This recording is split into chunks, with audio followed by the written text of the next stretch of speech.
Berkumpul dengan keluarga memang asik indah rasanya, saling bertukar cerita penuh tawa riang gembira, saling bertukar cerita penuh tawa riang gembira.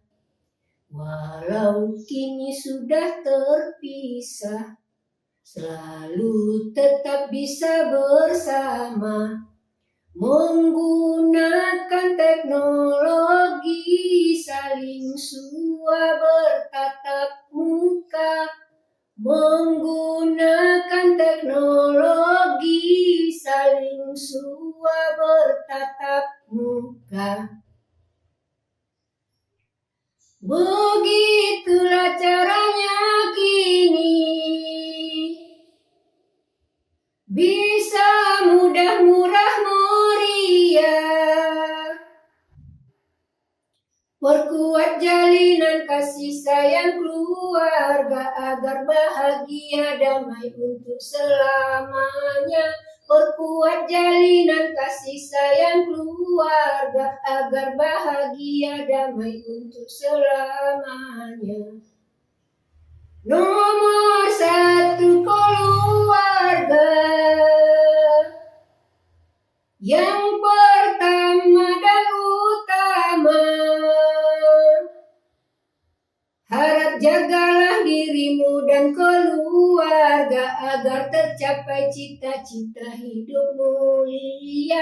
Harap jagalah dirimu dan keluarga agar tercapai cita-cita hidup mulia. Kini bumi makin meriah, siang dan malam riuh rendah. Di setiap saat bertemu, tiada batas ruang dan waktu. Di setiap saat bertemu, tiada batas ruang dan waktu. Begitulah caranya kini, bisa mudah murah meriah, perkuat jalinan kasih sayang keluarga agar bahagia damai untuk selamanya. Perkuat jalinan kasih sayang keluarga agar bahagia damai untuk selamanya. Nomor satu keluarga, yang pertama dan utama. Harap jagalah dirimu dan keluarga agar tercapai cita-cita hidup mulia. Harap jagalah dirimu dan keluarga agar tercapai cita-cita hidup mulia. Salam kejujuran.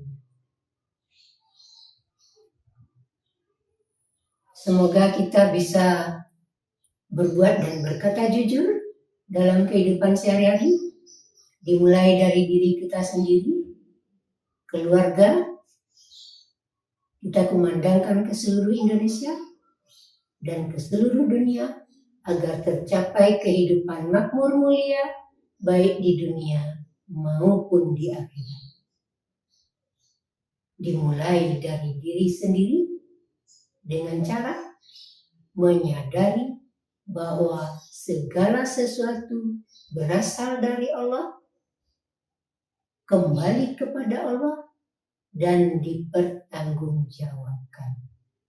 Kita laksanakan dengan tunduk dan patuh, melaksanakan semua perintah Allah dan meninggalkan semua larangannya, agar menjadi hamba yang berserah diri secara totalitas hanya kepada Allah.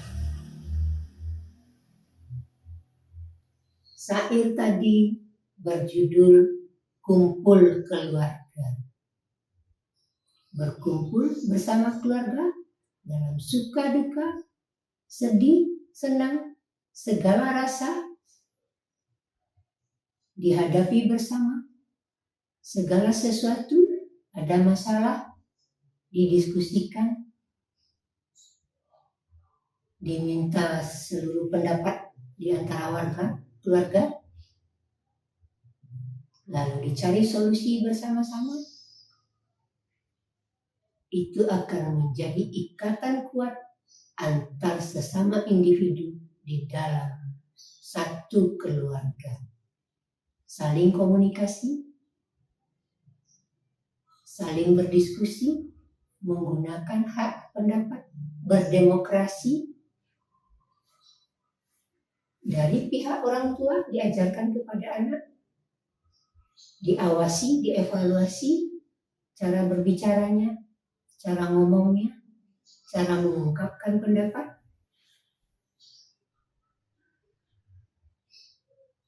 Kita mulai dalam keluarga sendiri untuk mengikat satu ikatan kekeluargaan yang kuat. Bahkan kita sampai berdoa supaya kita di kehidupan kedua nanti dikumpulkan sebagai penduduk surga menjadi satu keluarga.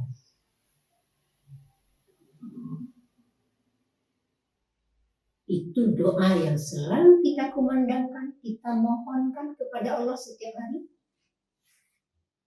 Agar di akhirat, di kehidupan kedua nanti, bisa berkumpul kembali menjadi satu keluarga.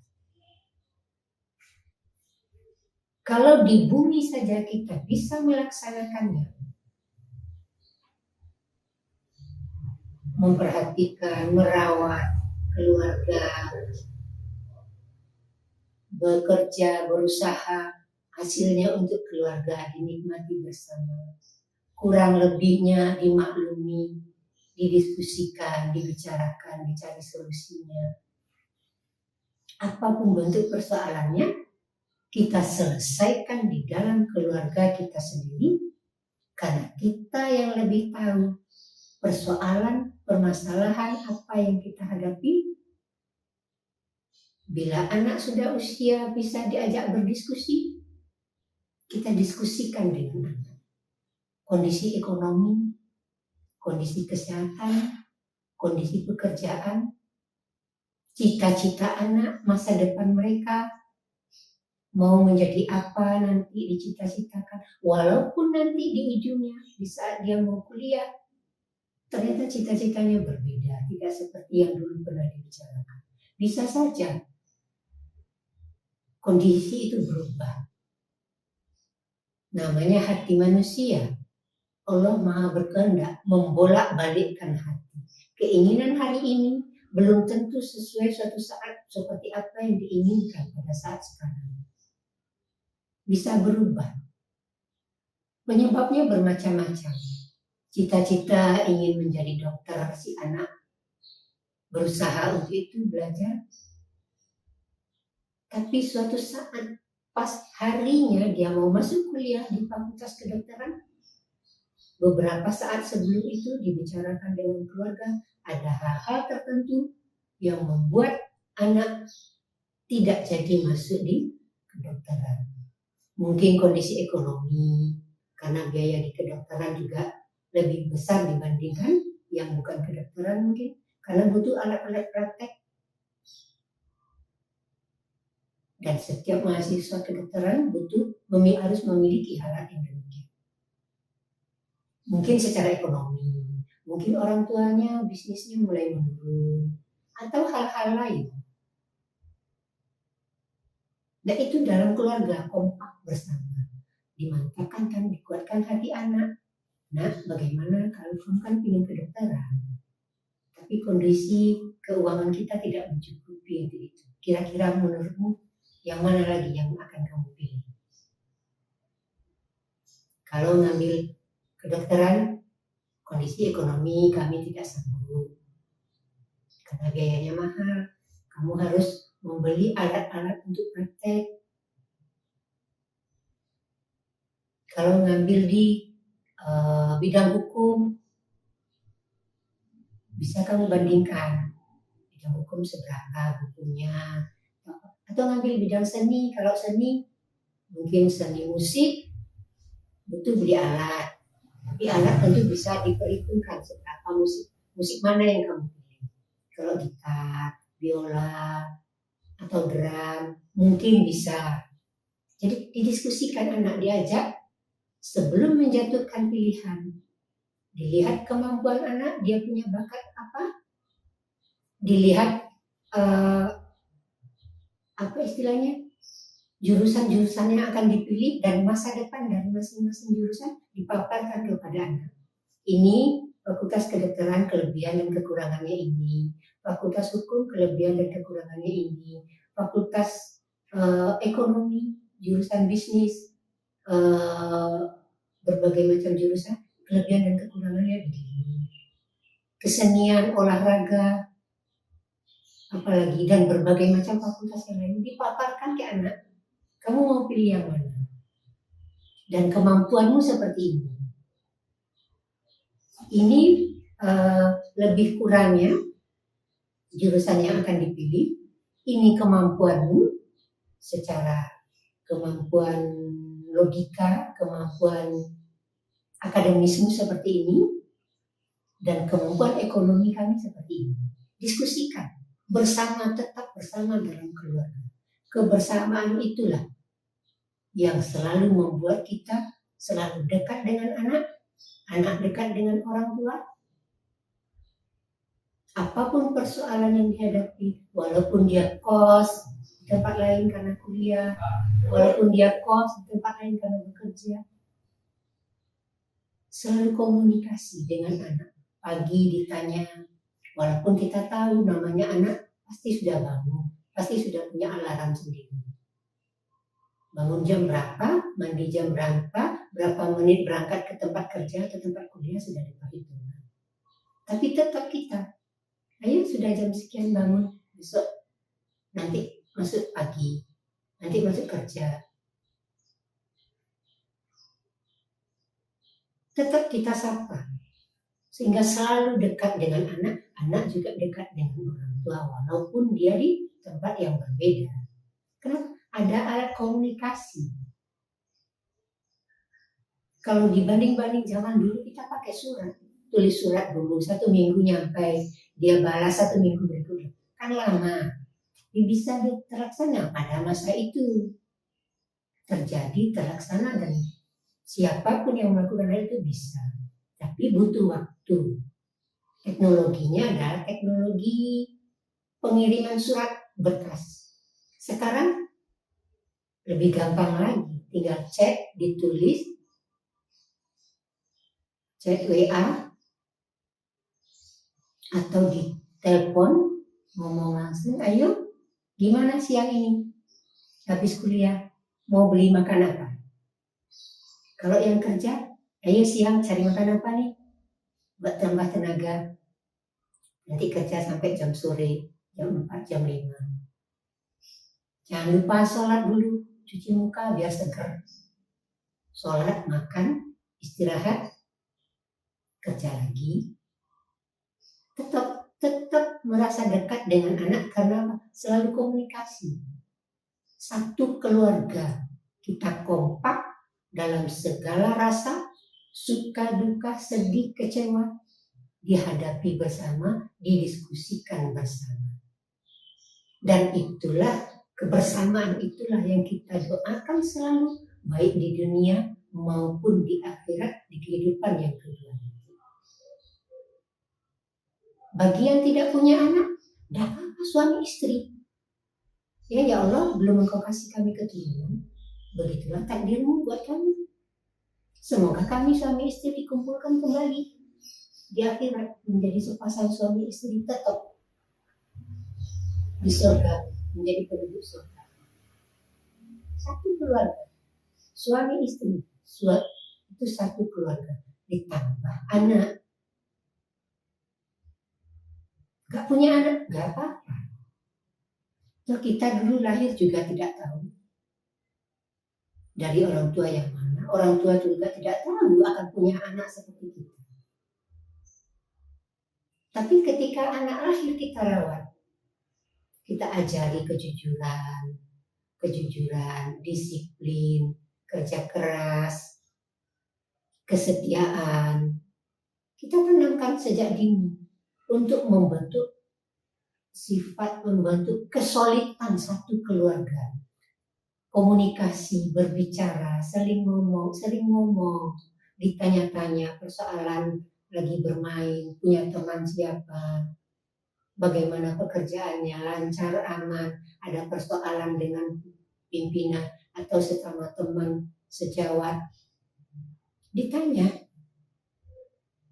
Kalau kita sudah terbiasa komunikasi dengan anak, itu dekat. Jarak dengan anak itu sejauh manapun dia berada, ruang kita, tempat kita berbeda. Ada komunikasi. Ada video call, ada Discord, ada panggilan saja.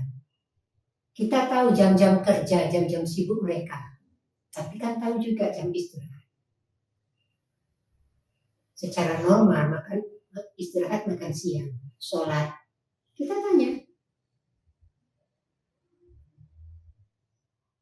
Kalau lagi lembur, siang nggak bisa istirahat, itu tanggung Bu kerjaannya, soalnya harus secara online, bla bla bla bla. Istirahat saya ditunda, mungkin setengah jam lagi atau 1 jam lagi. Kan kita nggak tahu kalau dia punya pekerjaan sesuatu yang penting pada saat itu, atau dia belum menjawab, selesai baru dijawab oleh anak, atau sorenya bahkan nggak ada persoalan, mungkin kesibukan anak kita yang nggak tahu, tapi tetap kita hubungi. Dan aktivitas kita sehari-hari untuk selalu bersama dengan keluarga, semoga terbawa nanti di kehidupan yang kedua, hidup bersama dengan keluarga kembali sebagai penduduk surga. Jadi dalam keluarga itu, pendidikan di dalam keluarga itu pendidikan yang pertama dan utama, terutama di saat anak usia 0 sampai akhir balik, sampai 12 tahun. Itu sangat diingat oleh anak. Apapun peristiwa yang terjadi pada dirinya, yang dia lihat dari kedua orang tuanya dan saudara-saudaranya, kalau dia punya saudara, bagaimana mereka bermain berempat, bertiga, berdua, diajarkan kakak sopan santun ke adik, bagaimana cara berbicara, bagaimana hak kakak, hak adik, diajarkan. Ke orang tua bagaimana cara berbicara. Kedekatan seperti itu yang selalu kita bentuk di dalam keluarga. Kenapa? Karena keluarga inilah nanti yang akan kita bawa ke akhirat, ke kehidupan kedua. Keluarga itu suami, istri, dan anak. Nggak punya anak, nggak apa-apa. Berserah diri kepada Allah. Sampai tua nggak punya anak, nggak apa-apa. Karena tahu, menyadari sepenuhnya, ya Allah, hidup dan matiku. Sesungguhnya sholatku, ibadahku, hidup dan matiku. Karena Allah, berasal dari Allah, kembali kepada Allah, aku bertanggungjawabkan.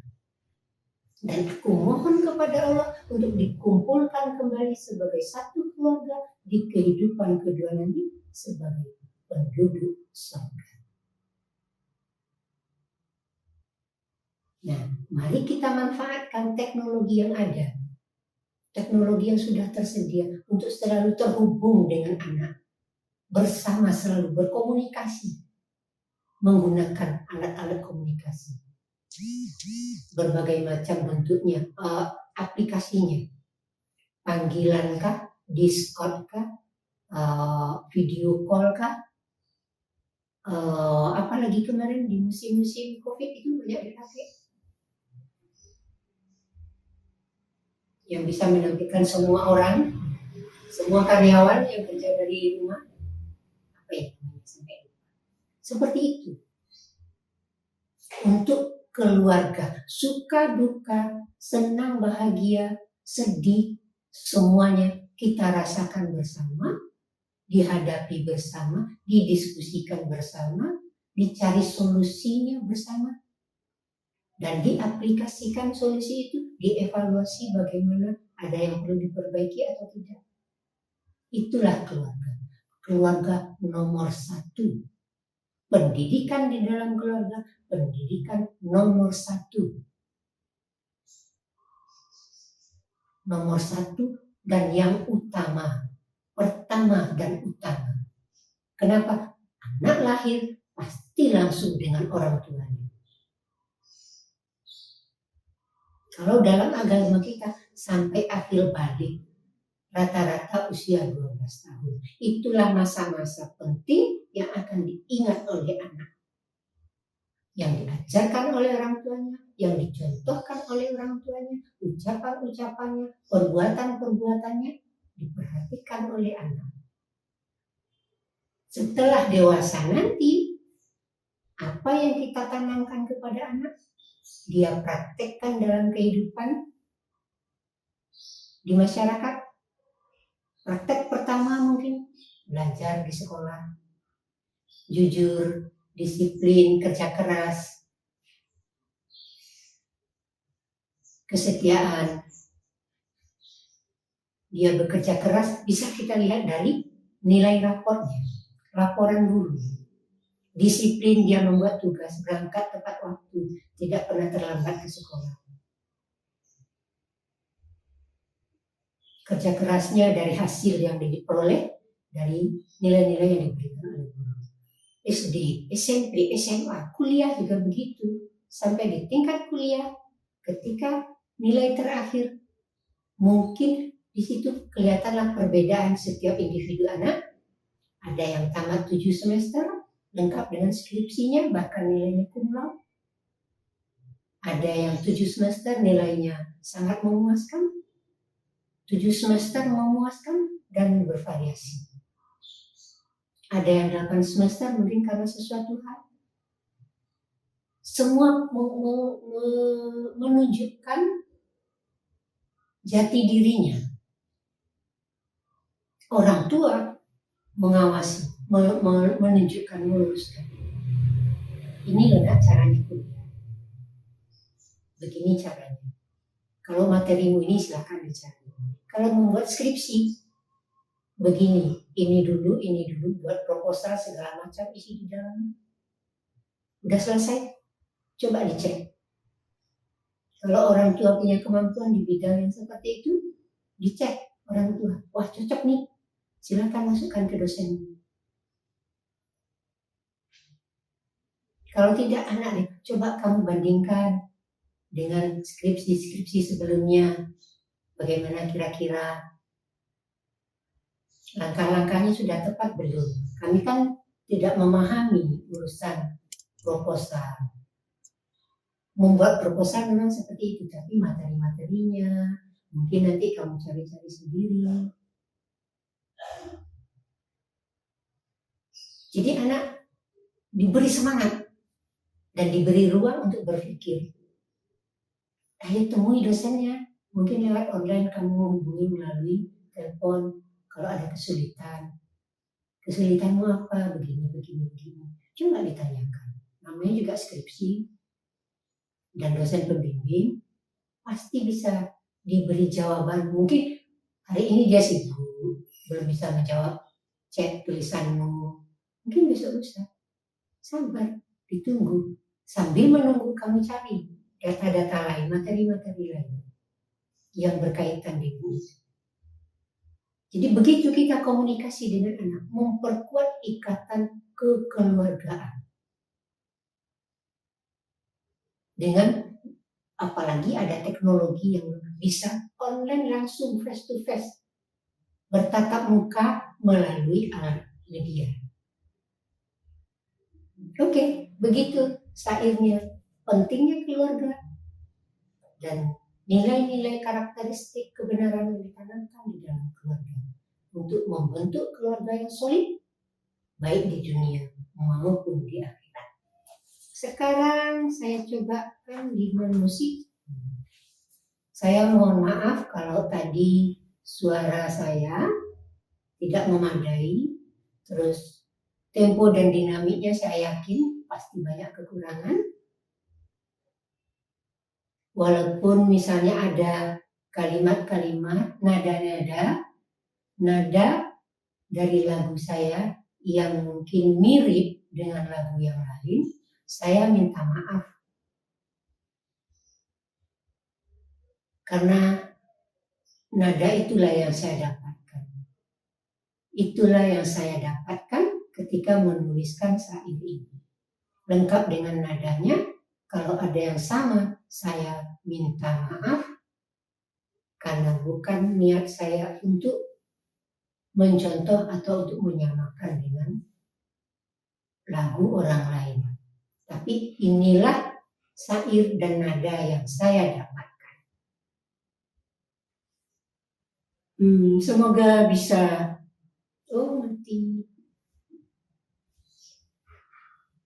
Berkumpul dengan keluarga. Kadang namanya suara tidak pemula, kadang bisa tinggi. Begitu nada refnya lebih tinggi, tidak nyampai suaranya. Kadang rendah banget. Kenapa? Karena itulah kemampuan yang diberikan kepada saya, tapi tetap saya laksanakan.